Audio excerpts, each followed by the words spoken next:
Welcome, everyone, to Goodnight and Good Game, your source for geek news for the weeks that were. I'm your host, James, and with me, as always, is my wonderful co-host, Hector. Hello. And our fantastic producer, John. It's me. This week on the show, after the news, we're going to talk about some of the awesome announcements made during today's Triple I Initiative game show. But before we start, don't forget that you can head over to goodnight.gg, where as a patron of our show, you can suggest topics for us to talk about. Also, as a patron, you get access to our off-week episodes. We are now in Season 2 of our Tales from the Crypt watch and recap, and it's only $1 to join our Patreon. By the way, breaking news as of an hour ago, not even kidding. I know that we've had a few comments of like, hey, the Patreon thing is cool, but like I can't actually watch Tales from the Crypt like unless you go buy the DVDs. Breaking news as of an hour ago, Shudder has the rights and will air Tales from the Crypt on Shudder, and it's the full uncensored old school versions. I cannot emphasize to you how impossible this must have been to pull off. Yeah, so fucking cool. Because this is our show that had so many rights issues because of music and actors and everything. The fact that Shudder pulled getting Tales from the Crypt off and getting it on their platform when like HBO didn't have it, it's amazing. I'm in awe. Yeah, it's full on like we thought this was one of those things that would never happen. But aside from internet piracy, this was going to be one of those things that was lost media. We were pretty sure. So having it on a streaming service, a well-known, well-managed streaming service that we all in this room know and love. Yep. It's a wonderful news. Well, it has been released on DVD a couple of times. It's been on DVD. But we thought we would never see it in a high-def, not only high-def presentation, but streaming just because the rights issues. Mm-hmm. Yeah, huge amount of rights issues. So now is the perfect time to subscribe to Shudder, subscribe to our Patreon, and get caught up on the episodes. Yeah. And next month, Tales from the Crypt is going to be on Shudder. So that's just bonus news. Yeah, you can watch them with us. Yeah, you can watch them alongside of us. It'll be super exciting. But if you can't join our Patreon, we could still use your help. By liking or subscribing or even just sharing our show with others, you'd actually be helping us a ton. Oh, yeah. We have a very small audience, and I'm trying really hard this year to make that audience grow, and we can't do that without you. So share us. Think of it like 2 and 2. Take 2 minutes to rate us on your, podcast portal of preference. Yeah, there's some stars on there. Take 2 minutes to do that and share us with 2 friends. Mm-hmm. Like, hey, you're a gamer. Everybody knows a gamer. What if adults talked about gaming like it was actual news? Right. Right. All right. With all that out of the way, though, it's time to get into the weekly raid. The weekly raid. All right, everyone, it's time for the weekly raid, your roundup of recent geek news. We're playing a little catch-up since we've been off the air. Oh, yeah. Yeah, we've had some life. There's been a lot of life going on. I've spoken previously on the podcast about how I'm currently unemployed, and I just needed to take some time away from the show because the show costs money to make and really focus on, trying to get employment. And I'm not quite there yet, but I'm doing good enough that we could do a show for you. Thank you to our patrons again, by the way. And our friend Abby, who sponsored the show for this particular episode to make sure everybody is, super fed. Thank you. So let's get into the news. There's a lot to talk about. Not all of it good. Mm-hmm. Because that's just how things are. Video games and capitalism. We're going to start with it. Before video games, let's get into the fun stuff, which is usually horror. Oh, yeah. So kicking things off this week, Brian Fuller of Hannibal and Pushing Daisies fame is teaming up with legendary horror writer Clive Barker. Now, nothing is known about the project at this time because Barker has actually been really busy working on some new projects like the upcoming Hellraiser video game. But just the idea of these two icons working together, it was too exciting not to put in this show. Yeah, it's kind of nuts because like both are known for their like extreme visual style.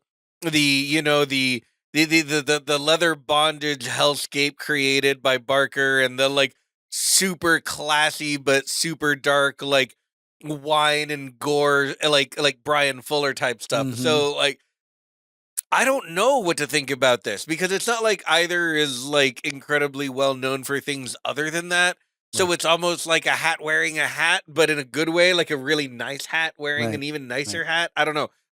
What can I they have my attention and I am intrigued and excited. Yep. And normally when the news is this vague about it, I tend to not put it in here, but I love these creators so much. I had to at least give it a second and be like, hey, by the way, they're working on something. Let's all get excited for that. For anyone who hasn't seen Hannibal, you are doing yourself a disservice. And also Pushing Daisies. Oh yeah, Pushing Daisies. Fuck yeah. I loved Wonder Falls. Yeah.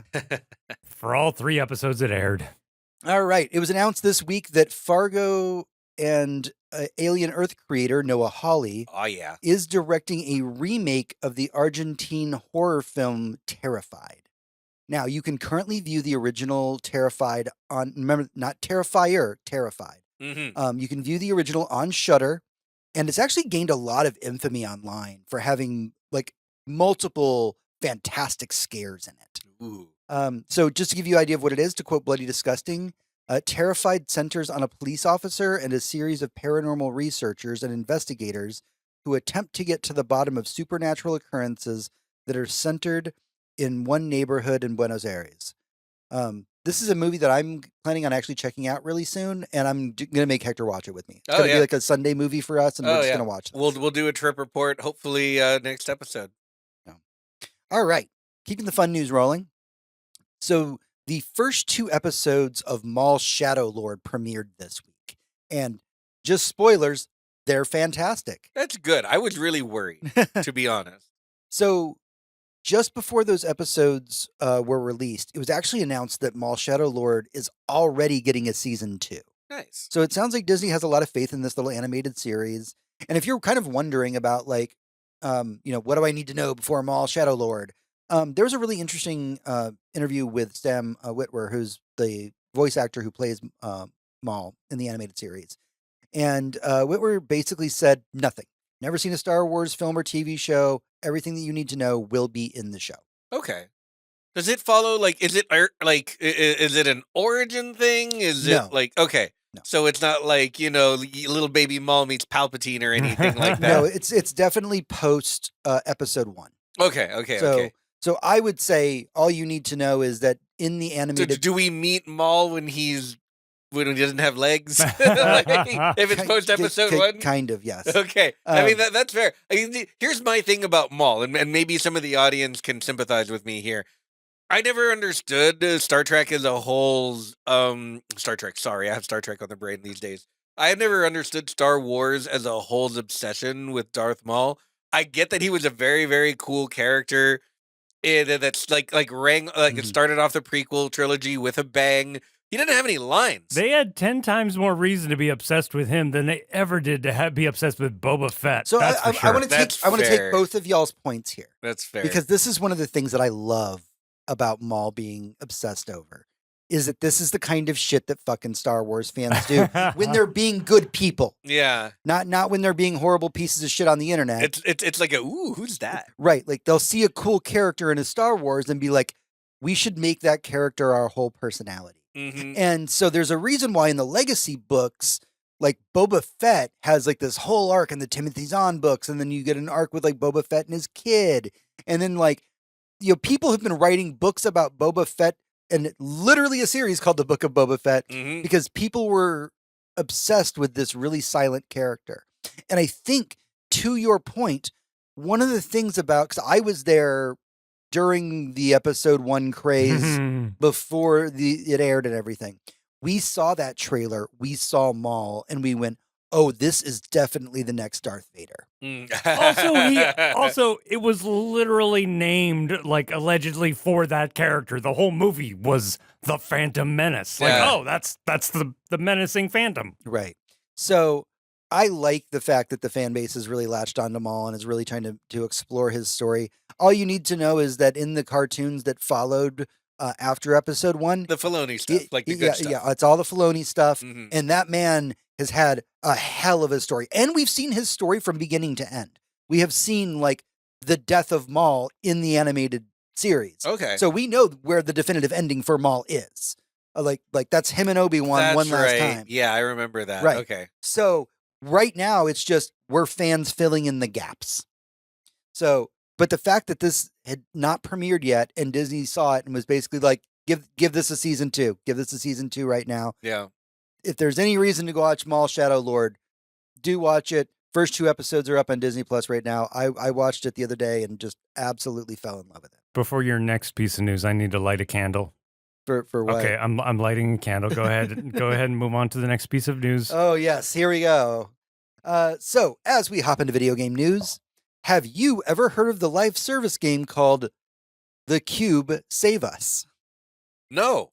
Okay. Well, our show panel here has definitely seen a trailer for it at some point. I want to say it was probably the Game Awards. But I don't expect that any of y'all out there actually knew what the fuck this was. And at this point, this podcast right now. Probably the only way you're going to hear about this game. Yeah. So, The Cube Save Us was an online service game that launched on March 18th for PC.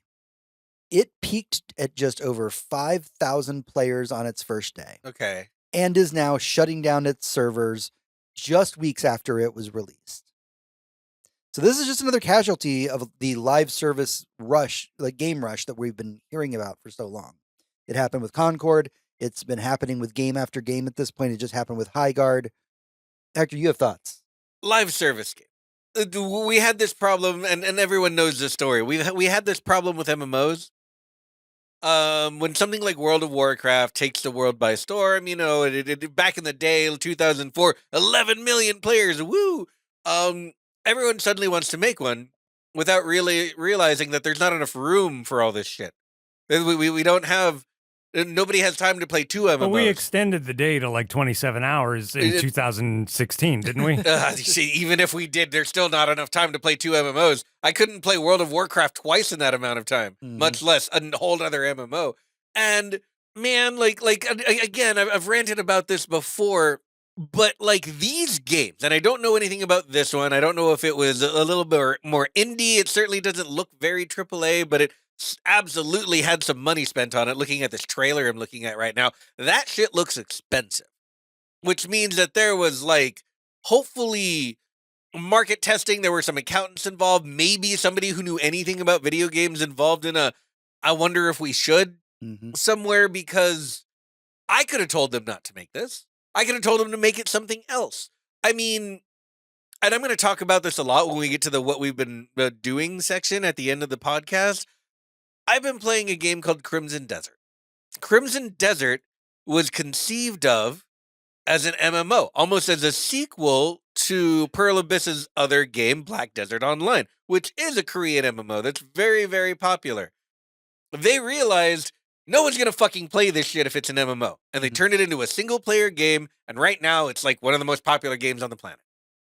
And I can tell you why for a lot of reasons. We'll get there. But if there's, and I know you're out there, if there's anyone making a live service anything right now, please pivot while you can. Please do not be another Concord. I hate to see this shit because it is talent and money going right down the drain, and people are getting laid off and thrown into oblivion because some manager was like, no, I want to make, fucking Apex Legends money. When really you end up making Concord money. Which for anyone who doesn't know, is about negative $500 million. So please just make something else. Please, for the love of God, make something else. I promise it's not all doom and gloom in the world of video games, but we do need to do a roundup of games industry layoffs. It is that time of the podcast. Let's get into it. Crystal Dynamics recently laid off 20 employees after laying off 30 in November of 2025. As well as an unknown number of layoffs in August and March of 2025.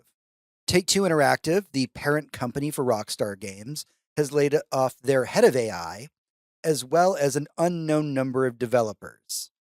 This happened after reporting a quote-unquote outstanding last quarter with net bookings of $1.76 billion. Piranha Games has laid off 30% of their staff this week. This comes on the heels of the announcement just a few weeks ago of their newest DLC for their very long-running game franchise, MechWarrior 5. Eidos Montreal, the studio behind the newer Deus Ex games, put out a statement that they have conducted mass layoffs that have affected roughly 124 people. Epic Games, the studio behind Fortnite, which is a game that needs no introduction, laid off over 1 1,000 employees recently, stating that there is a downturn in Fortnite engagement. What? Let's not forget that they still posted a massive profit. Like a Oh, yes. massive Billions profit. of dollars profit. But not as much profit. No. guys. It is Right. more. It's literally as much and more. The problem is it's not growing as fast as it Well, used to. inflation, and it was the same amount of work we paid for the last time that we made profit. And Yeah.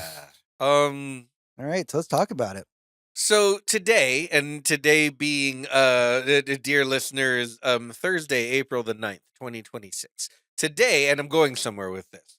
We got to see sounds like you're going on a spree that we should report. yeah, we got to see a video from a man who worked as a contractor in a warehouse that stored toilet paper in Ontario, California. It was a 1.2 million acre warehouse storing a country's supply of toilet This paper. man sounds like a bragger. And we watched him set a very small fire so that the fire department would be called.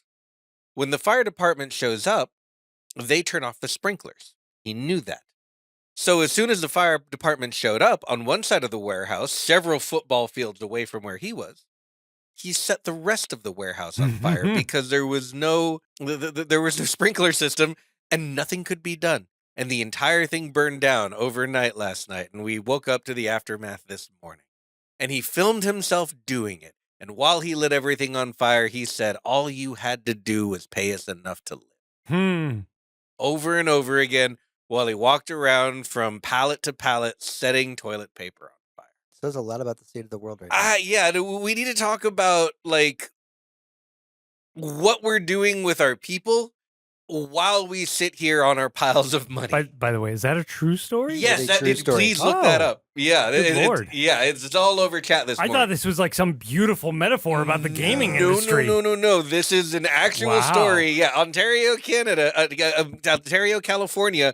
Please look this up. Damn. Yeah, it is all over the internet. And like, I am not saying anyone ever anywhere should light a bunch of shit on fire. I It am sounds not like you allowed want me to say to that. start setting this place on fire. It sounds But- like you want me to. The thing is, this is what happens to our toilet paper when we don't pay people.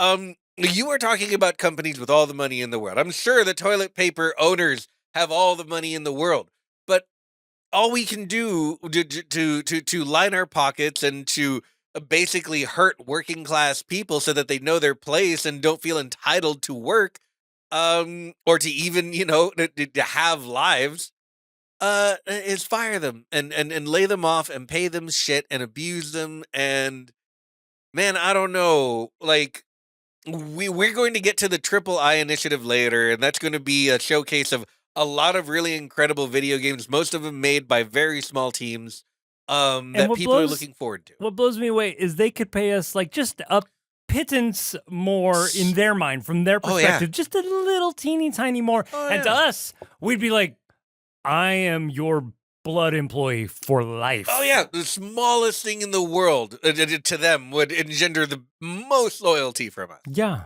If that guy got paid enough to live, to God's sake, to support a family, he would have been running around to using his own shirt to put out fires. Like you wouldn't even had to call the fire department, but no, he lit the place on fire. And my point is, like I said, I was going somewhere with this. My point is, we have to start treating our people better and our products differently, because instead of trying to listen to whatever a computer says, we need to make these like live service games or something like that, or accountants or whoever that say things like, oh well, we need to make more money faster, let's lay a bunch of talent off. Like, obviously this shit isn't working. It's very, very much not working. Everything is getting worse, and we're actively making things worse because we think it'll make us more money. It's not working. Look at PepsiCo. Just had their stock price tank because no one was buying Doritos, because no one was looking at the price of Doritos there. They were just adjusting it for inflation every time they thought they could, and a bag of Doritos ended up costing $7. And all of a sudden their stock price tanked because no one bought Doritos. companies should not be allowed to be this stupid. And that includes Epic Games with Fortnite. That includes Eidos Montreal. I mean, the people who make MechWarrior aren't even like big swingers. No, They're a mid AA studio. They Mhm. shouldn't be doing layoffs. They should be cultivating talent, grabbing talent from where, you know how much AAA talent they can grab right now for nothing? This is like the 8th MechWarrior 5 DLC, and Yeah. everybody buys them, including me, whenever they come out because Yeah. they're good. Like what are we doing? Why are we? I don't know. To your point, I have some great quotes here because also in news this week, John Romero, who is one of the visionaries behind the original Doom, and his wife Brenda, who also works on Romero games with him, had some quotes.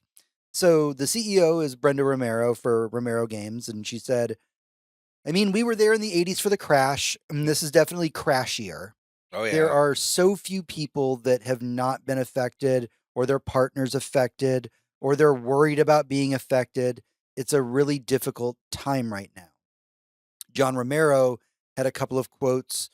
Specifically, he wanted to talk about the EA layoffs, which we didn't bring up in here, but I think we mentioned last podcast. Basically, Battlefield 6 came out and it just did gangbusters. And then they laid a bunch of people off. So John Romero said, Battlefield 6 did really, really well, only for EA to cut jobs either way. That game sold 7 million units in its first 3 days after launch. And he said, I don't understand what that's all about. A game sells 7 million units, and then they just nuke most of the staff. Yeah, and we're talking about like what the most successful Battlefield in a long time, and it did gangbusters. The audience came back after a really bad project. Like you release a huge stinker, and then you release one after it that fixes the problems, and everyone came back, and the community loved it, and then they laid off a bunch of the staff. Like, what is the problem is that we do know what it's about. We do know what it's about. Yes, we do. It's obvious. We know exactly what it's about. And I don't know like how much longer we can sit here and pretend we don't know what's happening instead of solving the problem. Right. Basically, the problem is that people at the top just want to see the line go up. And they make all the decisions specifically just for them as individuals, not for their company, not for the things they create. We don't forget the fact that it's art and that it's subjective and that it can be beautiful in a way, and also that it's entertainment and that there's all of those things. It's just a product. It's just a product that needs to be made well on top of all of those things. And it's never going to be made well if you keep firing your artisans. Right. But right now, in this moment, if you fire them, you'll get 50 cents more? Like what? Yep. And they've all lobbied for decades to make sure that they are legally obligated to keep making the line go up. Yeah. Nobody will get in trouble if everybody gets fired and their lives are ruined. Mm-hmm. But if you don't make the line go up, you're legally obligated to your stockholders. Yeah, straight up. Everything that we just talked about, we're talking literally about thousands of lives. And that's just in the last, since we've been off the air. That's a sample. Yeah, that is a small sample. But from this year alone, right. And it is April. Yeah. This is just from while we've been off the air. That's how many layoffs have happened. And, Hector, you and I work in the tech industry, and we know it's just as hard in the tech industry right now. Yeah, no, it's impossible right now. I was talking to a former colleague of mine just the other day, and I was just like, hey, man, I was just checking in. How have you been doing?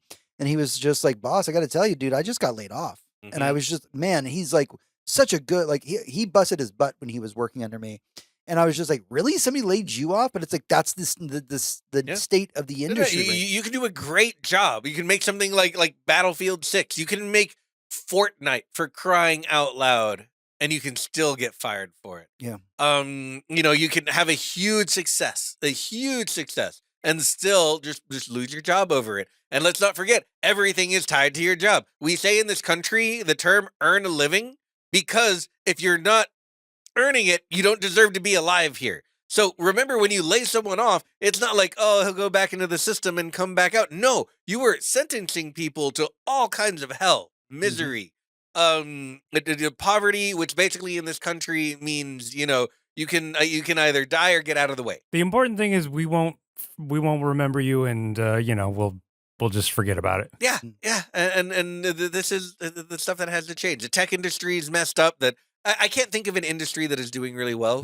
I honestly, I did put gun to my head. I cannot think. By the way, I'm a video producer. That's a good one. Gun industry's doing good, really good right now. Oh yeah. You say that? I don't think that's true.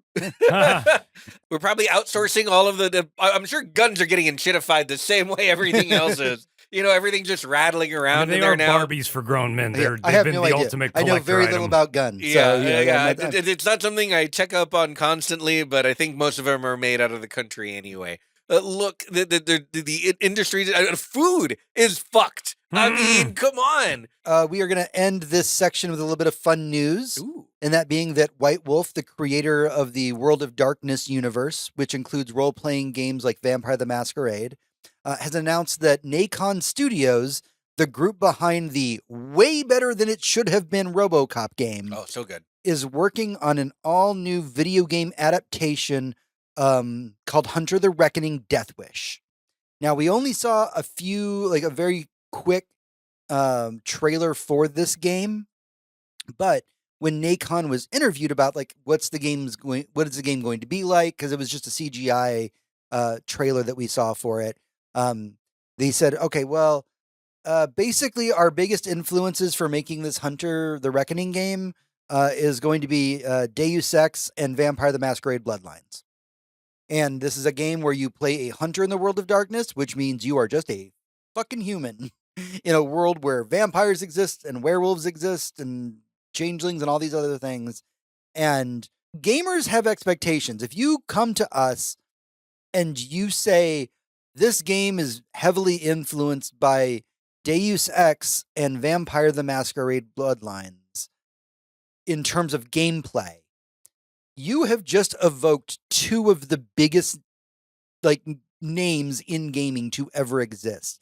You have just put yourself on a pedestal and said, this is what our goal is. And I will say that having played RoboCop, I really do think they have the chops to pull it off. I can agree with that. But man, it's gonna be something. Yeah. And it's Hunter, man. Hunter's a very underloved property when it comes to World of Darkness, because nobody wants to play the hunters, everybody wants to play the monsters. Yeah. But also La Sombra representation in the trailer. Super excited about that. If you're a World of Darkness person, you know. But yeah, I'm super excited about this. I don't think we're going to be getting it until 2027, but take your time. Don't fire your people. No, just make it good. Like we all saw what happened to Bloodlines 2. Just please, just scope out your game, leave it where it is, and just make it well, please. Like we want this one to be good. Yeah, absolutely. All right, well, that's everything that we have for the news this week, but stick with us as we get into our main topic in the Boss Room. Boss Room. Hey, everyone, welcome back to the show. It's time for the Boss Room, sometimes related to the news, sometimes not. This is the part of the show where we can dive deeper into our opinions on things like this week's topic, the Triple I Initiative 2026. Triple I Initiative is a game preview show that has actually become really beloved by the internet because it has no hosts and no ads. Yep. It is just, here's a bunch of indie games or indie adjacent games. Enjoy. Yeah. Usually stuff that's right about to either hit early access or right about to launch that What, the algorithm may have never shown you. What do the eyes I knew you were going to ask that question and I did not look that up. God damn it. A Triple I Initiative, I know that it's about indies because there's not even so much as I'm going to need a your lot of gamer double A. cards right now. a lot of double A I don't think stuff. that they've even ever told us. I mean, I'm sure it's on their website, but Probably, yeah. But it's a great little thing. I want to say we've only had a handful of them at the most. yeah, it's only a couple of years old, I want to say. But yeah. But it's a lot of fun. It's 45 minutes of here are trailers for games that are either about to come out or about to launch into early access that you probably have never heard of. And then they'll do a little after show if they got some, developer interviews. Yeah. And that's it. Yeah, but it's clean. There are no host. There are no ads. They do an occasional 5 to 10-second break to just be like, hey, Yeah, if you it's want to like, go yeah. grab a drink? Yeah, catch your breath and come back. Yeah. Well, you guys So- are lucky because apparently they don't even know what it stands for. Fantastic. They Love s- that. They said it's 50% bigger than a double I game. Honestly, we don't really know ourselves. Triple I like triple A. I get it. It's a joke. It's a joke. But I very thought they cute. would have some clever, initialism. No, Yep. but that is the joke. Well, triple Well, I A get the doesn't. joke. Triple A doesn't mean anything. Yeah, so triple I like is neither good. does triple I. Yeah. Okay.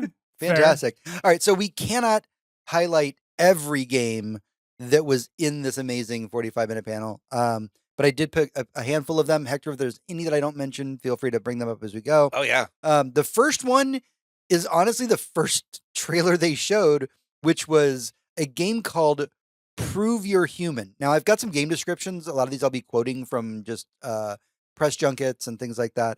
So Prove You're Human is made by the team that made 1,000 Times Resist. Prove You're Human splits the main character in two, and you drew the short straw.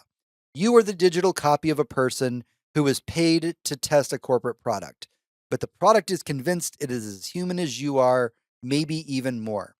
This is a weird series of like mini games Yeah. where like, and it's all shit that we normally do. Like it has like the CAPTCHA thing. Oh yeah. Prove you're human. All the little tests we do. Right. And like, it seems like it's just narrative focused, and I don't know. It's just so fucking weird. I don't even think that if you watch the trailer, you could make sense of it. Yeah, Like, this reminds me very much of like an A24 like sort of thing type game where it's the game is more of an interactive art piece trying to like get you to see something. And this is what I love about video games is you can have experiences that you interact with stuff with that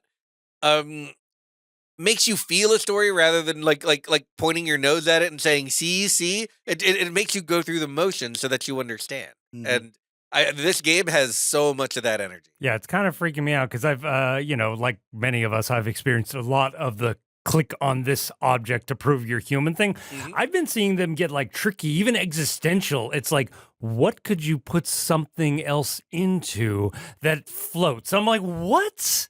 The other day that I saw like a penguin and a horse and a pangolin. And they're like, get the pangolin to safety. I'm like, wait, you want to trick me into thinking you're talking about a penguin, but I know you're not.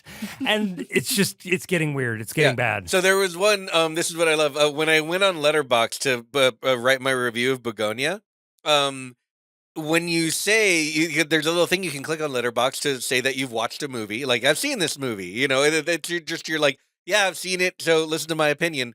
When you click see the movie, it gives you a CAPTCHA that very clearly is like, you've either seen this movie or you haven't.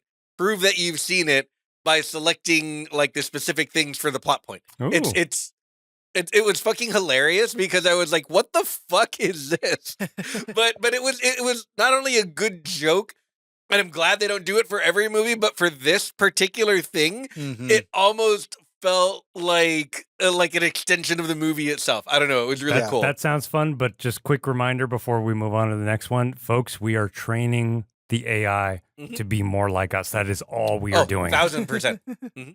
All right. So I'm gonna give the brief description on this one, but I'm gonna really let Hector take over for this particular one. It's called Lost Railway. It is a 2D co-op quota horror game where you and your friends travel through a strange, cute but creepy post-apocalyptic world aboard a train that must never stop. You scavenge abandoned stations, avoid or in worst case scenarios confront monsters, and race against an escalating level of mutation on the level while fulfilling a quota that keeps the train moving. If you're watching the screen right now, then you can see how fucking cute this game is. Like I just watched a frog like cock a gun in cute little 2D animated art. He's a Kermit ass frog. Like it is cute. It looks puppet like. None of this looks realistic. You know what this reminds me of? It reminds me of Happy Tree Friends. As far as the contrast goes between like cutesy animation and unspeakable gore. See, it's funny. I was going to say because of the gameplay, it reminds me of Far Lone Sails, the one where you have to keep the train going. Oh, absolutely. Yeah. You get Far Lone Sails. You get a little bit of something like Signalis or even older stuff, like early indie things that were like, here's 2D and we're going to like put you in a room and we're going to just scare the absolute shit out of you because that's what this is. And the fact that it's co-op and you sit there and solve these puzzles with your friends, man, what a cool game. The atmosphere looks right on point. The fun factor looks through the roof because like you're scared, not just because, oh man, something's gonna jump out at you, Five Nights at Freddy's style, but because you need to survive and you gotta need to keep that solve the train puzzle. going. You got to keep the train going, and you might lose some friends. But the game shows you that like if your friend dies, you can like rip his head off, take it back to the train with you, and grow him a new body so that your friend didn't die. It looks adorable and scary and fun. It looks like a great time to have with your friends, which is always what I'm looking for because basically like 3 nights a week, me and my friends get together and we play video games to wind down the day. This is the type of shit that I'm super into. Okay, next up, we got a new trailer for Castlevania Belmont's Curse. We've already talked about this in the past, but this is the team that brought us the hit Dead Cells. Fuck yeah. And they dived into the setting for this game, which is, it is post-Castlevania 3. It is heavily inspired by Castlevania 3 and Castlevania Curse of Darkness. That's the one where the main character's name is Hector. And the setting for the game is 1499 Paris. So you won't just be fighting the forces of Dracula, but you'll also be fighting historic figures like the corrupted form of Joan of Arc. Fuck yeah. Yeah, no, this looks amazing. I trust these guys to the absolute end of the world to make a really compelling, really cool Metroidvania. They practically made a roguelike Metroidvania and Dead Cells. Like it really was that intricate per level, and it was really cool. There was really great Castlevania flavored DLC for that game, which is why they got this job. And you can see right here, just in this trailer, that was the best decision to make for Castlevania. Yeah, if you've not seen the trailer for it, go on YouTube. It's Castlevania Belmont's Curse. It looks fantastic. It really does look so much fun. Like the art style is right there. Like it's Castlevania, but more like there's a plus to it. They're not trying to adhere to an art style. They're trying to make something all their own, but it's still 2D. It's still side scrolling. It's still a castle you're exploring. It seems very, very cool. And the whole theme of like 1400s Paris kind of carnival vibes. Like, come on. Yeah. Put it in my veins. I love it. All right. Next up, from the creators of Deus Ex and Thief comes Thick as Thieves, which is a stealth action heist game that is built for solo and co-op play. Man, this one looked cool. Like, I'm not usually like a stealth game person. Like, as much as I love a thief game, it's usually not like my chosen genre. Give me more of a Dishonored, where I can stealth, but also I can like murder everyone. This is not that. This is a stealth because you're stealing, you're thieving stuff. And yeah, being able to do it with friends seems like a lot of fun because it seems like almost like a rotating puzzle. Yeah. That you're all going to have to solve together to like really take advantage of everything. The art style is amazing. It's like a little bit cartoony, but it's also really beautiful. They're saying that the missions are very quick. They're very replayable. They're not meant to be like not super stressful or not super time intensive. Mm-hmm. And again, this is Warren Spector, the man who practically, aside from Kojima, invented the stealth genre. Yep. Pretty much. So like Thick as Thieves, man, it looks fun. The art style is so unique and fun. And yeah, the architecture of all the buildings, like everything is just top notch. It looks amazing. Yeah. All right. See, next up here is Crop. So Crop, you're playing, it is a gritty farming thriller where your life depends on the yield. Oh. You were abducted and bound to a dying farm. You must dig, plant, irrigate, and cut through the decay while solving the mystery of your captors and overcoming the daily cycle. I feel like we just watched this episode. So it's a fascinating top-down game. It is a life simulator in the way that a lot of people are playing those right now. Yeah, think Stardew Valley, but like grimdark. Right. And you're always being watched. You have captors. They're keeping an eye on you. Yeah, and it looks really fucked up, guys. Yeah, it looks so fucked up. Like, you know what makes great fertilizer? bodies. Yeah. Yeah, that kind of shit. You know? I know we say this to the point that it's basically meaningless now, but this definitely looks like one of those games that would get my wife to play a video game. Oh yeah. There you go. Mm. Yeah, absolutely. Let's see here. There was a game called Machine Party up next. Ooh, Machine Party. Holy shit, did that look cool? For anyone who's played it, in Resident Evil, there was a DLC for RE7, where basically you had to play games with one of the antagonists, and then the penalty was you dying. Mhm. That's this. Like you get basically a bunch of mini games to play with your friends where you can be maimed, murdered, or killed, and yeah, whoever does the worst gets shot in the face by the machine. It seems really fun. It seems really cool. Seems like a great time with your friends with so much on the line. Again, one of those games where like indie is really coming into its own with like selecting an art style and really going for it without having to be, you know, like super realistic or spend all your money on graphics or spend all your Mhm. time, you know, doing skin textures with someone, you know, these simple, beautifully made, tons of room for like atmosphere, and like, man, this just bleeds atmosphere, the whole thing. It looks really, really cool in the darkest way. If you got a dark sense of humor and Yeah. you like playing games with your friends, this is for you. I saw the trailer for it, and the intro scene that they showed during the trailer was just like a bunch of like characters from the game sitting around smoking. And graphically, if I had to describe it to you for our radio audience, it looked like mouth washing. If you're familiar with that game. Oh yeah, Yeah. absolutely. It's Like very, like- PS1 level, Yeah, like very lo-fi. crunchy pixel Yeah. graphics, but still 3D. Yeah. Yeah, absolutely. Let's see here. What do we got next? Over the Hill. So, Over the Hill is being described as an off-road exploration game about the quiet thrill of getting lost together. So, you drive these vintage vehicles that are real vehicles through these vast open environments that are inspired by real-world wilderness. There are no racing lines, no podiums. It's about choosing your own route, reading the terrain, and figuring out how to reach the next lookout when the road disappears. And the idea is that you're these fallen meteorites that you're supposed to be discovering, and you just get in a car with your friends and drive through terrain, which for many of you out there, I can hear you say, that sounds so boring.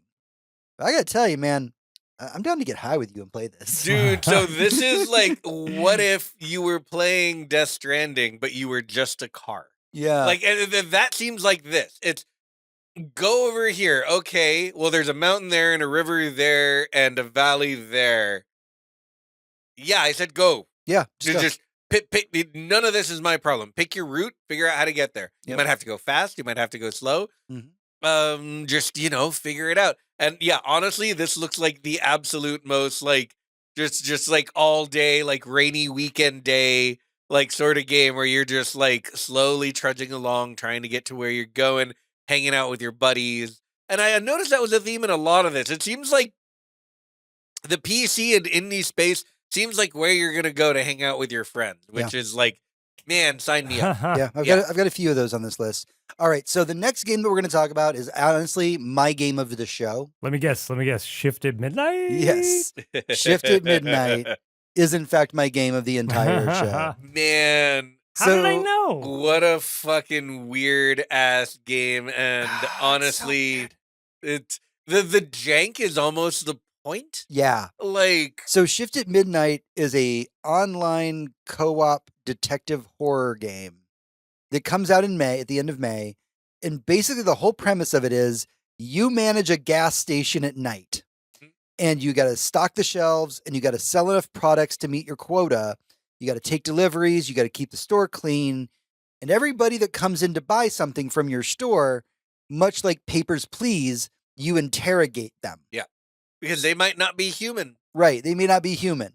So like they'll come up to you and they'll hand you their license and like it'll say that their occupation is plumber and they'll be like, I'm a pilot. And then the moment you hear that discrepancy, you pull out your gat and shoot them. Oh yeah, you shoot them right in the face. You turn them into gibs. And then you got to clean those gibs up. Oh yeah. The place has to look nice for when actual customers comes in. This is a business after all. Right. So yeah, you clean up their gibs and you throw away the trash like you're playing fucking arcade paradise. Yep. And you mop the floor and you wait for your next customer. It's midnight. It's not like you get a lot of them. but it seems like there's this mechanic where if someone comes in, buys something, and leaves, and they were a doppelganger, you're gonna like go through an invasion phase, Yes. where you have to protect the store from horrible things coming after you. This seems like, again, a ton of co-op fun. Yeah. So yeah, that is kind of the way that it works within the terms of the gameplay. Is that if the doppelganger gets through, then it sets off an alarm, and then you now have to board up the gas station and get ready for the invasion, because like they're gonna come back as like this thing from The Thing, you know. Oh yeah. So Yeah, that is huge, like horrifying Cronenberg-esque monsters just coming out of the walls, the vents in the ceiling. Yeah, man, that looks fun. So the next game, if it wasn't for Shift at Midnight, this is a game that I've actually been following the development of for quite some time. You know, because I'm a nerd, I follow a lot of game dev stuff on Blue Sky and even on Facebook. And so there's a lot of games like Mouse PI that I've actually been watching since the earliest days of development, back when it was just a concept. This is a game that I have been following for quite a while. It's called Dead as Disco. Hell yeah. It is being described as martial arts meets music video. It is a neon-drenched beat-em-up where every punch, kick, and combo syncs to the music. You play as Charlie Disco, who's a fallen icon with one chance to reclaim the spotlight from the idols, Charlie's ex-bandmates, and musical legends. They have not revealed who the musical legends are that are going to be appearing in this game. So you go through the game, and the game has a default soundtrack to it, which is going to have popular songs and multiple versions of popular songs. I do not know if this is confirmed, but like if Eye of the Tiger's in it, you're actually going to get like 8 different versions of Eye of the Tiger, and one might be an 8-bit version, and one's going to be like the actual version of the song. But more importantly, the thing that people are latching onto this is that this is one of those games where you can upload whatever music you want to it. What? And it will sync itself to the music. You have to like set what the BPM of the song is, and then once the game knows the BPM, it can actually make the fight track, the rhythm fight track for the game. And so the idea is that you're doing all of your punches and kicks and moves, everything to the beat of the song. Right. Okay, that's going on my list. Yeah, think about something like a BPM or Metal Hellsinger, where you're like FPSing to the beat. Yeah. But this is your a game that we both talked about, a Sifu. Yeah. But you're in this one, you're Sifuing to the beat. Yep. And I can't think of a game that's more my shit ever. Mm-hmm. Like this looks absolutely incredible from a gameplay standpoint alone. Not to mention how cool like the visual and the setting and the theme is. Like that would be a whole other thing that I'd be into. But just the mechanics of like a well-made beat 'em up and a rhythm game, like, oh my god, yeah. So hit me with it. The developers of this game have actually been very much working hand in hand with their audience. There was a really great interview with them after the presentation, and they basically asked the audience, like, you know, aside from uploading your own music, what would you like to add to it? And everybody was just like, make it moddable. And they were like, sure, if y'all want that, we'll do it. Yep. And they said during the interview that the first thing that somebody modded into Dead as Disco was a Shrek skin for the main character. Fair. And then set it to fucking Smash Mouth. Yeah, of course. Yeah. That proof of concept. Yeah, it's trying something. And so, yeah, basically their whole thing was, we're making a sandbox for everybody to play in. They basically want to treat it like, you know, any other number of the rhythm games out there. Like, we can't get authorization for all the songs you want to put into this, but we've built a system that you can upload whatever song you want to it, and you can just have fun with it. Yeah, I love the idea that we're like advertising now like streamer safe music in our games, because it turns out we discovered by accident that there's a whole community of people who would much rather watch other people play games than play them themselves. And I love those people. Those people are awesome. They all get it.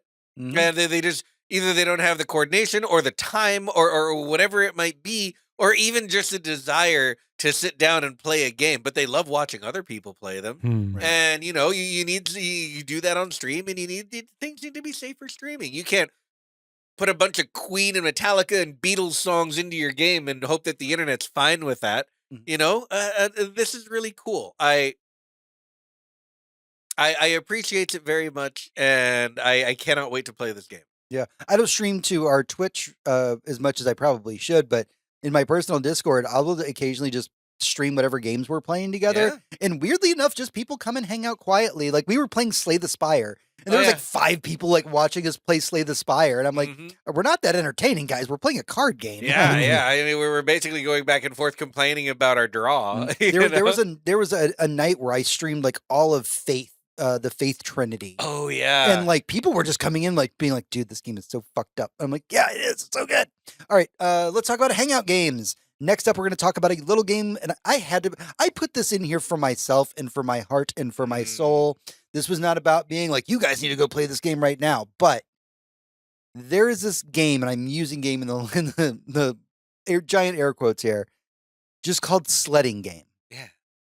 And Sledding Game is a multiplayer hangout game where you race down hills and you do cool tricks and you crash spectacularly with ridiculous ragdoll physics. And you're a frog. And so you can be a frog or a road cone or a, like a little squishmallow. Yep. You can wear a little hat. Yep. You can throw snowballs. Yep. Because you're sledding. You can go ice fishing. Yep. Nothing about this game is about being competitive. Yeah, you can just hang out by the fire. It's about hanging out with your friends. Yeah. And putting on little sledding, hats. because sledding is fucking fun. Yeah. This to me is just such the core of what indie game development looks like. Absolutely. It is just some indie game developer who says, you know what I really loved as a kid was just sledding with my friends. I would like to make a game out of that. And the entire game is just hanging out. There's no like end game. There's not gonna be some boss dragon at the end. It's just hanging out with your friends, doing some sledding. Yeah. Putting on a silly hat. Looks like a great time. Yeah. We should all be able to do that at some point in our lives. Yeah. Next one up, I'll make it really quick for this one, but Warhammer Survivors.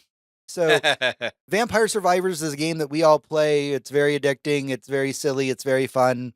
It's surprising that most games that have tried to rip off Vampire Survivors just have not been able to pull it off, because Vampire Survivors is just the best at what it is. It was just made by a guy who knew exactly what the fuck. And none of the other people making them know what the fuck. Yeah, and like the fact that the Vampire Survivors in the very first iteration really was just ripping off Castlevania in a lot of ways. Oh yeah. And then Konami was just like, hey, instead of us ripping us off, why don't you just do a full Castlevania expansion for your game? Yeah, just throw the actual Castlevania shit in there. Let's go. If you buy every piece of content for Vampire Survivors, by the way, it's like $15 for the whole thing. Yep. When I bought it, the game cost $2.99, and it was the best $2.99 I ever spent. Yeah, it cost $2.99, and every expansion is basically $1 or $2. Yep. And yeah, like Warhammer Survivors is just Vampire Survivors if you like 40K. Yeah. Enjoy, bro. Seems great. All right. Next up is a game from Tiny Build Games. Tiny Build Games is a really fascinating little indie studio. I've played several of their properties. But they're going to be releasing a game called The Lift. And in The Lift, you are a mysterious handyman renovating a massive research facility abandoned after a mysterious incident. It is a eerie first-person simulator with satisfying house-flipping gameplay, a mind-bending story, and a highly interactive world that is inspired by Soviet sci-fi and the SCP Foundation. And it's got the BioShock puzzle solving that everybody hated, but I somehow like. It is just... it's got all kinds of puzzles. Absolutely. You're flipping and repairing this like Soviet-style station. Yeah, and spooky things are going to happen. Yeah, think about my first thought when I saw this trailer was like the janitor at Black Mesa.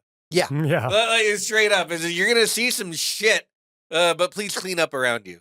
Like that sort of thing. Spooky things will happen, but it's not meant to spook you, really. Right. It's more for flavor. Yeah. So I would put it in the PG spookiness category. Yeah. All right, we are about at the end of all of this. I know, Hector, you probably have a couple that you want to talk about. Is there anything else? Is that your last one? That is my last one. Okay, so before you do that one, because we should end on that one. The only one that we haven't. Oh, there are two that we haven't mentioned that I want to talk about. Talk about them real quick. One is Far Far West. It is a horde shooter set in the West.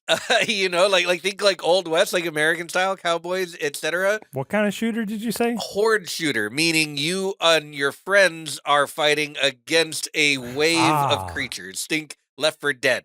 It seems like there's a lot to do. This reminds me a lot of something like Deep Rock Galactic, where you have other goals Yeah. besides not besides killing the horde.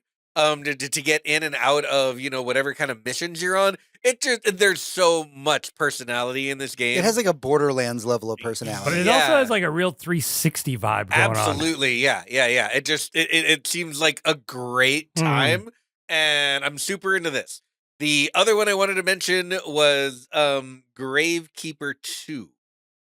I want to say, Graveyard Keeper 2. Graveyard Keeper was an awesome it's another slice of life game, and we have a lot of those coming. Basically, a bunch of people fell in love with Stardew Valley and said, I want to make one of those, but mine has to be different somehow. And in this one, instead of having a farm, you're a gravekeeper. You're a graveyard keeper. You, for a town or for a little village or for whatever, you manage the dead bodies. It's up to you to entomb people and, gather their bodies, dig graves, keep up the grave site so people are Very happy linked with to it. the past looking. Oh yeah. And it's just it can be wholesome and slice of lifey, but it can also be very dark, and there's so much humor to it because there's a little skull that talks to you all the time and he's very sarcastic. It looks so good. It looks like a lot of fun. This one I believe is single player, but these games are so cool. This one seems to have like a zombie invasion mechanic where you have to tower defense the town that you're the gravekeeper for. Yeah, it looks really cool. I mean, it looks awesome. I can't wait for this one. Before we get to our last one, I realized that shame on me. I forgot one of my favorite games during the III Initiative showcase. And that is a little game called Long Gone. Oh. Long Gone is a 2D pixel. It's just The Last of Us. Yeah, that's what I was when I saw that. I was like, okay, so that's The Last of Us, but like 2D pixel art. Ah. Sorry, I got attacked by a cat. And it's awesome. And what timing that you got attacked by a cat? Because in this game, you play as unnamed protagonist running from zombies, not fighting zombies, running from zombies. Yep. And your partner is a little cat. And they stay in your backpack, and you got to keep your cat safe during the zombie apocalypse. You have to. Yeah, you have to. And they made sure in the trailer to show you that you get a pet the cat button. Oh yeah. Oh. So that's Long Gone. Long Gone. Yes. Man, I saw that, and at first I was like, why do we have 2D pixel Last of Us? But the cat's very charming, and the running versus the like shooting and murder and commentary on violence. No, you're just taking care of a cat, man, while you run from zombies, and nothing could be simpler and more fun. Cats are gonna get us all killed by zombies. By the way. Absolutely. So apparently, from what we're hearing about it, this is going to be kind of a no combat game, and that the main feature of it is that really you're doing the exploration with your cat companion, and there's going to be a lot of environmental puzzles. So like you're not directly killing a zombie, but they even show in the trailer like you can make the zombie smash into a car, and the car will like tip over onto the zombie, right? So environmental puzzles seem to be the name of the game for this. Yeah, that's Long Gone. I'm super, super excited about that. Looks so cool. All right. Last game for us to talk about. Let's talk about Neverway. The premise of this game is that after quitting her dead-end job, Fiona starts over on a farm and becomes the immortal herald of a dead god. You get to make friends, fight through horrors, and pay your debt in this nightmarish life sim RPG. It is co-directed by the pixel artist of Celeste, and the music is by Disaster Piece. And if you don't know Disaster Piece wrote the music, I believe, for It Follows, which is basically just mimicking John Carpenter. This is it looks like it could live on like the Game Boy Advance. Yeah. It's got a lot of like monotone color, but like incredibly beautiful like animation, but it's very clearly like cartoons, like animated drawings. And then when you're playing the game, you get that top down like old school Super Nintendo Zelda kind of feeling from it. Something a lot like Stardew Valley, but in this case less, like I'm going to spend a few years on a farm, and way more of an RPG where you're, paying Cthulhu back for whatever debt you might owe the elder gods. Yeah. Seems very cool. You posted the trailer for it like earlier today before like we even knew the AAA initiative was going on. Somehow, and I don't know how this happened, but I found out about this game a while ago and added to my wish list. And the only reason I posted it today is because Steam notified me that the demo for the prologue was available, which is what they announced at the show. They're like, "Hey, you can play the prologue right now, and the game will be coming out this year." And I was like, "Fuck yeah!" Yeah, looks absolutely fantastic. Again, another one of those that's up there. My top level for games that I want from this thing, the AAA initiative, is just like it's neck and neck. Yeah, so many good ones. Like I want to say that the only reason that Shift at Midnight took my top is it's 3 players, and I'm like, oh, we're gonna do that. Yeah, right? we got to do that. That looks like way Man, too every much time fun. you guys say the name of it, you sound like Valley Girls talking about AAA. Triple I. Triple I. Triple I. Big AAA games. All right, that's everything that we have for the weekly raid. Yay! We have that's the boss room. That's the boss room. That is the boss room. Yeah. But stick with us as we get into what we've been up to in the epilogue. Epilogue. All right, this is the epilogue, and it's time to dive into what we've been doing this week, or weeks, as it were, what we've been playing, what we've been watching, what has been occupying our free time, and what has been making us happy. John, why don't we start with you, other than All you right. petting my cat? Well, yes, she does make us all very, very happy, whether we want to be or not. As you guys know, I cleared all the BioShocks. Oh yeah, you did, job. didn't you? I did the full thing, not only all 3 BioShocks, but I did the DLC for BioShock 2 and the DLC for BioShock Infinite. And my experience, and I told you guys this in passing, but BioShock Infinite stole my heart. I was going to ask you, and I never did get around to it, how you felt about the end, not the DLC end, but the original ending to Infinite. The original ending to Infinite kind of made me cock my head, and I'm like, okay, that kind of makes sense. Her ending the protagonist / antagonist all in one fell sweep, because that was the one thing they all did, and Right. time travel and multiverses and stuff. Like, I was fine with that. I think I was more fine with that than the ghost fight Yeah, with fair. her, not mom, but Yeah. building on my thoughts. But whatever. You know what? I'll say this. BioShock Infinite is such a good fucking game. I don't even care if it's not that good of a game. Mhm. Like, that's how I honestly feel. It makes Yeah. no sense, but it was so beautiful and so grand and so much fun to play. Yeah. I'll tell you why it's interesting to get your opinion about this, because you have been playing these games way after I these all came binged out. them. Yeah. Binged them, sure. And it was strange to see that the first and second BioShock came out around the same time as Borderlands 2, Right. both Yep. with 2K. And I'm like, BioShock feels so tiny, like a tiny little world, self-contained. And So- Borderlands is like the world. Yeah. We're going to get to this when we get to what I've been doing for the week, but what I want to point out here is that you are separated from the online discourse Oh, about yeah, these yeah. games. And so you're coming in with a very fresh And- view. And without before you respond, before you say what I think you're thinking, I'm going to tell you my understanding of what happened in history, like me reading, the textbooks of YouTube and Yahtzee. My understanding is that generally when BioShock 2 came out, it was not so much liked because it just felt like a continuation or a DLC. Mhm. And when BioShock Infinite came out, it was very much beloved, even though it was a little overhyped. Now, fast forward to the current era, apparently there's this huge upsurge of love for BioShock 2, and a lot of people re-examining BioShock Infinite, like, hey, the commentary was only skin deep. It felt like an excuse to do racism. I'm not saying it wasn't, but I still love it. Yeah. Yeah. And you pretty much nailed it on the head there when it Mhm. came to it.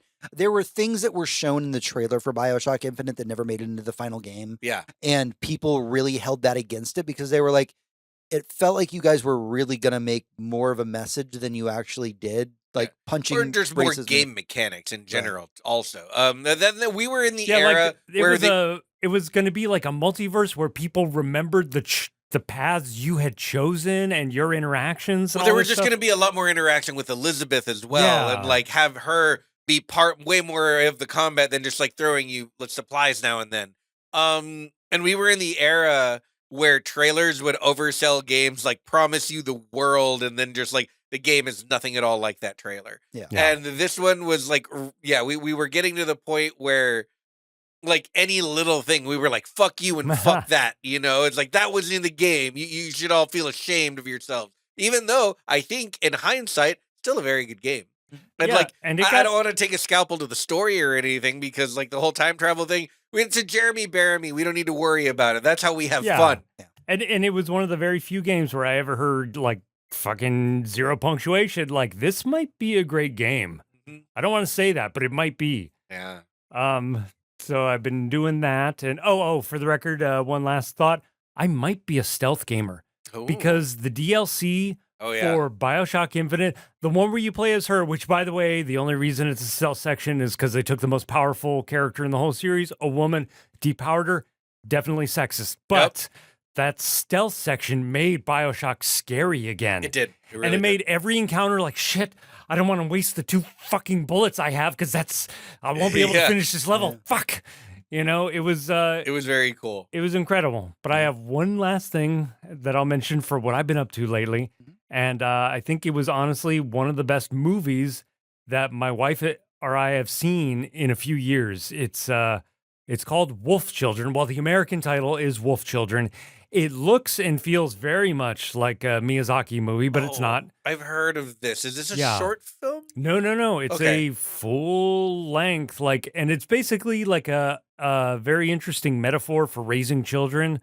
Cool. A single mom raising children, aka raising children. Right. And it's about her having these half wolf, half children, and just dealing with all that crazy stuff. And it plays beautifully as a metaphor because at our age, I assume you guys have friends who have kids, and sometimes they tell you about the kids. Yeah. And it always sounds like this weird alien thing where they're like, I didn't know this shit. Nobody told me this. Like, I had to come up with this weird solution. And so it's this beautiful metaphor for that. And there are some shots in there in the movie Wolf Children that just will live rent-free in my mind for a while. Yeah, It's, and I saw in the trailer here by the director of Belle. If you've never seen Belle and you loved this, go watch that. There are shots in that movie that take my breath away. So yeah, I can't wait to watch this. This looks amazing. It looks nice. like I'm gonna And cry you a guys lot. have access to it. Yeah, there's Hell yeah. quite a few tiers. I would almost want to say it has an opening I would put almost on the level with Up. Ooh. Oh, Sorry, okay. but Wow, it that does. is a bold statement there. Hardcore. All right, Hector, what have you been up to? All right, so I'm going to do video game stuff, then non-video game stuff. For video game stuff, I've got one thing to talk about. I should Only have one. more. I've played a lot of games. Shout out to Echo Point Nova, which I'll talk about some other time because I don't have fucking time for it because I have to talk about Crimson fucking Desert. Crimson Desert. Oh my god! If you don't play video games, I'm so glad you're here. Please keep coming back. But if you do play video games, you've heard of this.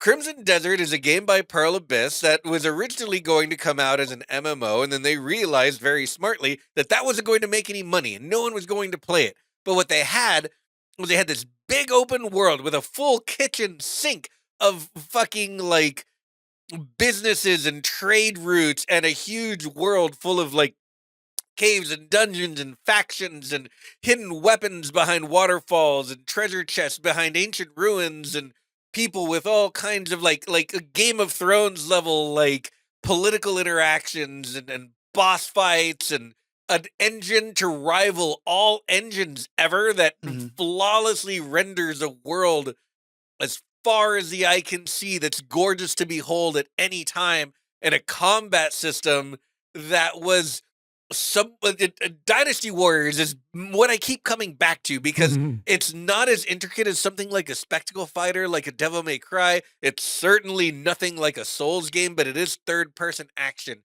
You can ride a horse. You can ride a dragon. You can pilot a mech. You can wear a rocket pack. You fly around the world with your magic powers and your crazy gauntlet, but you're also a medieval knight riding a horse, delivering peasants things. Sorry, bird's eye view one more time. What type of game is this?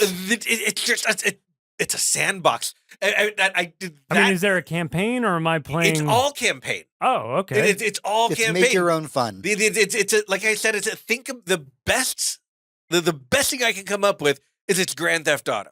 It is a world that makes sense. Always happening around you, that there is a story for you to play within, but if you want to ignore that story and just hijack a car or steal everything that isn't nailed down, you can do that. Or you can pet a cat.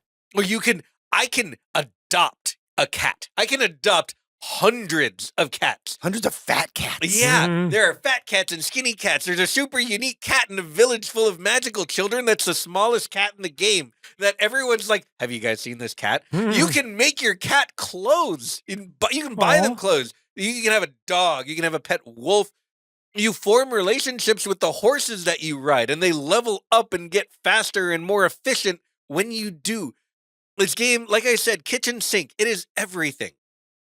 In my game, and I am nearly 70 hours in. I am in chapter 6 of, I believe there are 12, and I believe I have uncovered about 40% of the world map. That is because of the way that I choose to play the game. You could try and steamroll the campaign.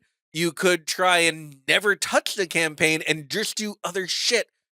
But there are systems everywhere. There are systems for everything, and you basically choose your own level of engagement.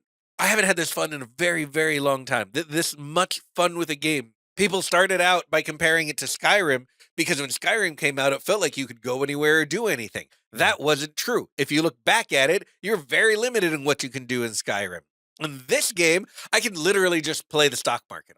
I can literally build up my camp, get us a wagon built, load the wagon with trade goods, and pilot the wagon just like sitting in the seat from village to village making money. Or I can go fight a dragon. Or I can go into town, talk to the local royalty or, just some aristocracy, and they'll have something for me to go do. That someone is threatening them, or, one of their friends needs the help of a mercenary, or they just want you to talk to one of the guys with a shop in town because he needs help delivering some goods. All kinds of shit everywhere, secrets hidden everywhere, behind every rock, under every waterfall. There's something cool going on. Is this a Sound of Music track? Everywhere in this game. It's insane. It's really, really insane. I've been playing the game for 70 hours, and for every second of those 70 hours, I have been surprised by what I find, and frankly, what I don't find that people online are finding in places where I just was. This is a Steam game? Yeah, you can get it on Steam, you can get it on PlayStation, and I think those are your only two options for gaming these days. And yeah, it's just, and it's fucking gorgeous. The engine runs very, very well, even on my card that is 6 years old at this point. Man, this is an achievement, a real fucking achievement. This game has the sauce. This game, as of right now, is my game of the year.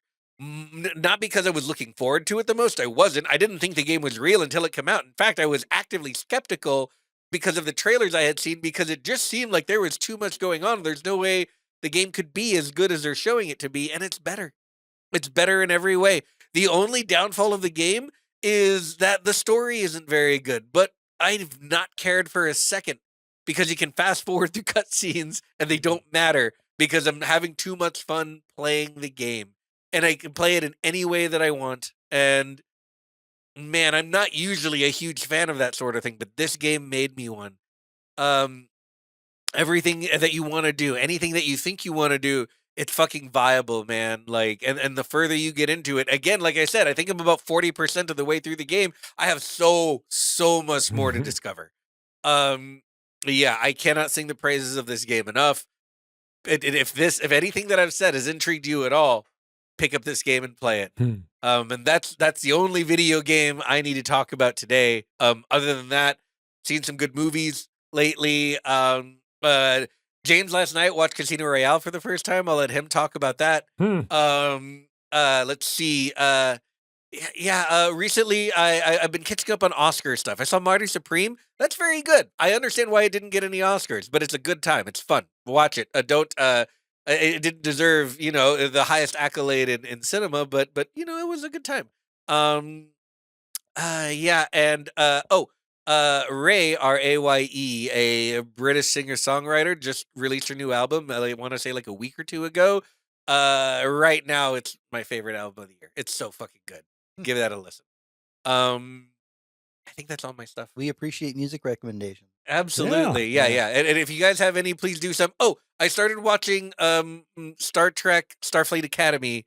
That is also very good. We're only getting 2 seasons of it. It is not getting a 3rd season, and the 2nd season is currently still. I believe they're still working on it. But I'm watching the 1st season right now. It's excellent. It's good Star Trek, and we haven't had good Star Trek in a while. So highly recommend. Okay. All right. What have I been up to? What have I been playing? What have I been watching? What's been occupying my free time? So as Hector said, Casino Royale. Just saw that. Y'all have been taking me through the Bonds, not like all of them, or not like all of the movies, but like being selective about which ones I see. We're seeing at least one movie of every Bond. Yeah. We're trying to do one of every actor. Which Brosnan did you show him? We haven't done Brosnan yet because like we've all seen Goldeneye, and the rest of the Brosnan movies are terrible. So we just haven't gotten around to that yet. But yeah, Casino Royale was the one that I was looking forward to. It's what, 2.5 hours? I didn't feel a fucking minute of that movie. Everybody in that movie is so sexy. Mm-hmm. Everybody is having such a good time. I never thought I would be like, I love a James Bond movie. Fuck that. This is my James Bond movie. This is the one that I'm like, this is what I want. Because like we put on like one of the ones from the 60s, and I was just like, I understand it was the style at the time, but man, that dude is so sexist. Yeah, there sure is a lot of sexual assault for a protagonist to be doing. Right. So yeah, Casino Royale, absolutely fantastic. Loved all of that. Over in the world of video games, had a little bit of free time. I played through start to finish Moonlighter. Yeah, what a great game. Moonlighter is a little indie title where you run a shop in a town, and at night when people aren't buying things in your store, you dive into dungeons to loot the dungeons so that you can then populate your store with things for adventurers to buy. It is fun. It's sequels in early access right now. It has fantastic DLC. 11-Bit Studios just hits. Yeah. And like everything about this game, super cute, super fun. Yeah. There's so much care in the animation. Like everything has like cute little details on it. It makes the combat really fun because your character also moves that way. Yep. Yeah. Love every little bit about it.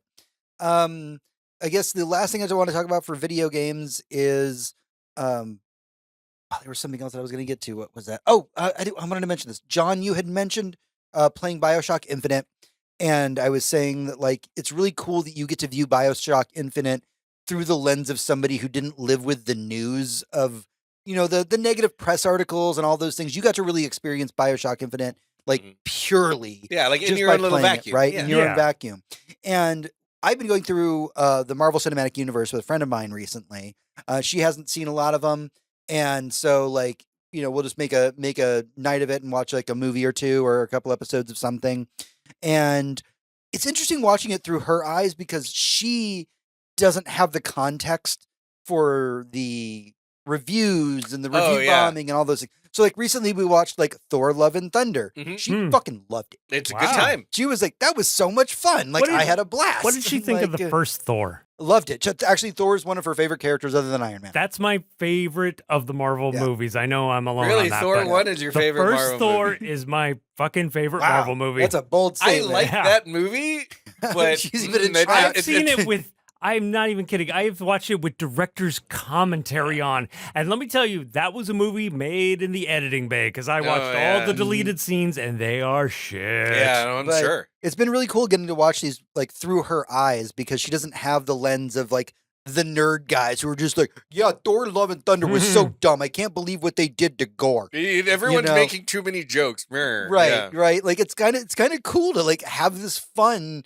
This is one of the reasons I love watching movies that I love with people that have never seen them. I've never been like oh, you haven't seen Ghostbusters? Bro, if you told me you haven't seen Ghostbusters, I'm the most excited person on the planet right now. Yeah. Because I get to show you fucking Ghostbusters. I'm not even Like- kidding. This is exactly identically how I feel knowing you have not watched Red Letter Media's review of Star Wars Episode 1. I am waiting So, to show you that. I do want to watch that. That sounds fun. I have gotten her through, so she stopped like before like Infinity War essentially, and we've just been going on the journey. She's been watching a bunch of stuff on her own, but we've been watching a bunch of stuff together just for kicks.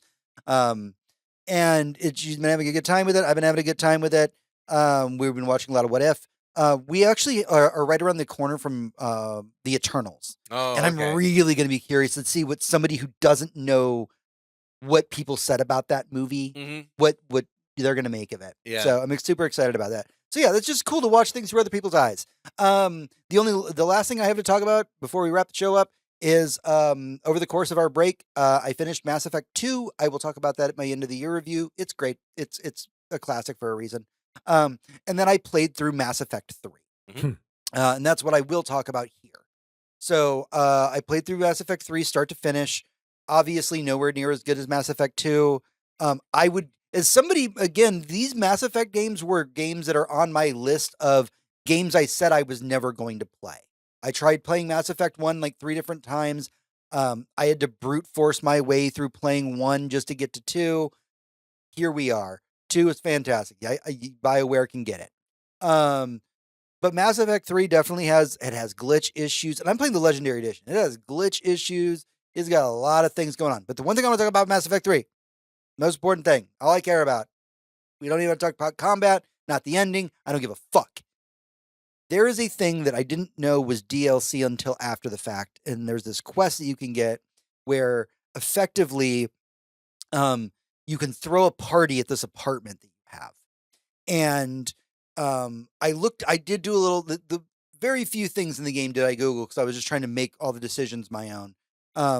But somebody said like, hey man, don't throw that party until like this quest comes up because you want to have everybody in your party there for it and da-da-da-da-da. And I was like, okay, cool. No spoilers. Thank you, Mass Effect Reddit, for not spoiling it for me.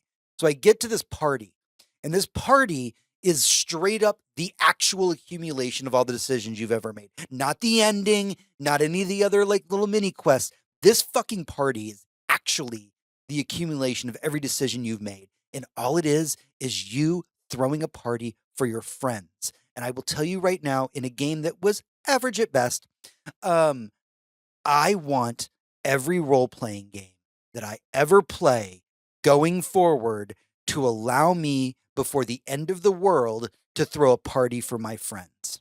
And you get to just walk around the party, and the characters are all programmed to just tell the stories of the 2 games you played before.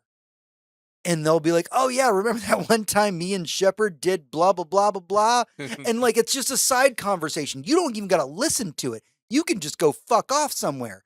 But you get to decide the tempo of the party. You get to pick if the music is upbeat or chill. You get to pick if people are going to hang around the fire and get appetizers or if they're going to have a poker night. And you get to swap this multiple times. And while you do this, you can interact with every character and just hear their love for the fact that they just loved the adventures that all of you went on together. And maybe it was because I was like a bottle and a half of wine in. I'm not going to lie. It had been a long night. I started playing the game that night at 10 p.m. and I did not finish until 2 a.m. But you go to this, you host this party and everybody's hanging out and they're swapping these stories. And like, again, maybe I'm wine drunk, but I'm starting to get a little bit emotional about this whole thing. And then the funniest fucking thing in the world happens, which is my Mass Effect girlfriend is Tali. And if you don't know anything about the game, Tali is part of this alien species. They can't exist outside of their suit. So she doesn't really get to be physical with people very easily. She has trouble opening up to people. She's kind of shy. And she was my Mass Effect girlfriend through the second and third game. I had a different girlfriend in the first one. I'm a slut like that. And in Tali in Mass Effect 3 in the party scene just gets fucking wasted. Yeah. And so, like, my Mass Effect girlfriend, I can't find her at one point. I'm like, where the fuck Tali go? And I just, like, randomly walk into one of the 3 bathrooms because you have, like, 5 in this apartment. It must be nice. Mhm. And there's just, like, my Mass Effect girlfriend passed out on the ground, and she's just like, hi, Shepard, I love you so much. I got a tattoo. And you're just like, oh, no, you're a lightweight. And then not only is this whole scene really fucking great and takes like an hour to do just the scene itself, the best part, they had the huevos to give you the next morning, where everybody is laying around your flat fucking hungover, and I'm walking around because you don't drink during these scenes. You're just hanging out with everybody. You're stone cold sober, and like, and you're like, you can like call in a pizza for everybody and like make sure they're okay. And I'm just looking around. I'm like, I have lived this.